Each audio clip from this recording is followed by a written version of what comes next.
आज आपण बनवणार आहोत शिळ्या चपातीपासून एक वेगळाच पदार्थ जो तुम्ही कधीच खाल्ला नसेल।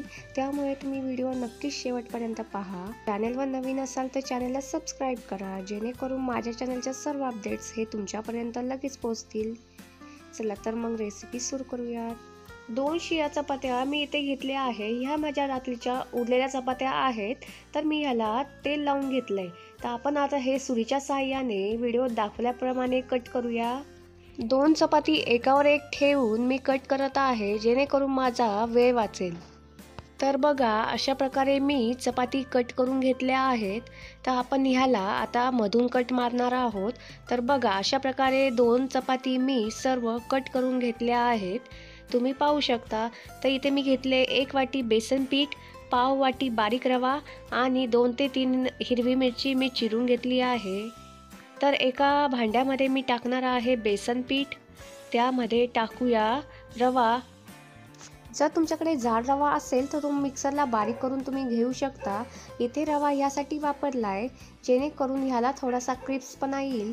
यामध्ये टाकूया हिरवी मिरची, पाव चमचा ह्यामध्ये घालूया हळद पावडर, अर्धा चमचा ह्यामध्ये घालूया लाल मिरची पावडर, 1 चमचा ह्यामध्ये घालूया जिरे, चवीनुसार घालूया मीठ। टाकलेले सर्व जिन्नस एकत्र करूया आणि थोडे थोडे करून ह्यामध्ये पाणी घालूया। भजी बनवण्यासाठी जसे मिश्रण बनवतो त्या प्रकारे आपल्याला हे बनवायचे आहे।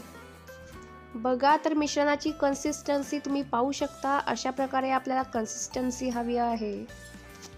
10 मिनिट हे झाकून ठेवूया। 10 मिनिटांनी झाकण खोलूया। यामध्ये घालूया छोटा अर्धा चमचा खाण्याचा सोडा आणि सोडा ॲक्टिवेट होण्यासाठी ह्यामध्ये 2 चमचे पाणी घालूया। मिश्रण परत एकदा चांगल्या प्रकारे फेटून घ्यायचे।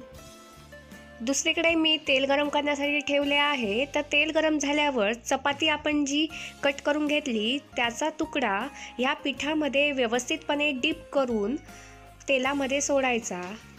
पहिले मी चपातीचे 2 तुकडे तेलामध्ये सोडून घेत आहे। तर आपल्याला हे मध्यम आचेवर तळून घ्यायचे आहे। 2 मिनिट खालून थोडेसे ब्राउनिश झाले की हे जे आहे ते उलटून घेऊया। दुसऱ्या साईडने ही खालून हलकेसे ब्राउनिश झाले की हे काढून घ्यायचे। तर बघा, चपातीची आपले स्नॅक तयार आहे। अशा प्रकारे मी अजून ह्यामध्ये चपातीचे तुकडे सोडून घेते। तर मी ह्यामध्ये आता 4 चपातीचे तुकडे सोडत आहे। दोन्ही साईडने हलकेसे ब्राउनिश होईपर्यंत हे तळून घ्यायचे। झाल्यावर हे काढून घेऊया।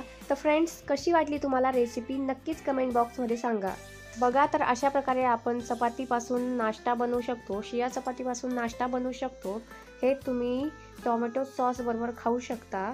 तर रेसिपी आवडली तर नक्की चॅनलला सबस्क्राईब करा, बेल आयकॉनवर क्लिक करा, मित्रांनाही शेअर करा।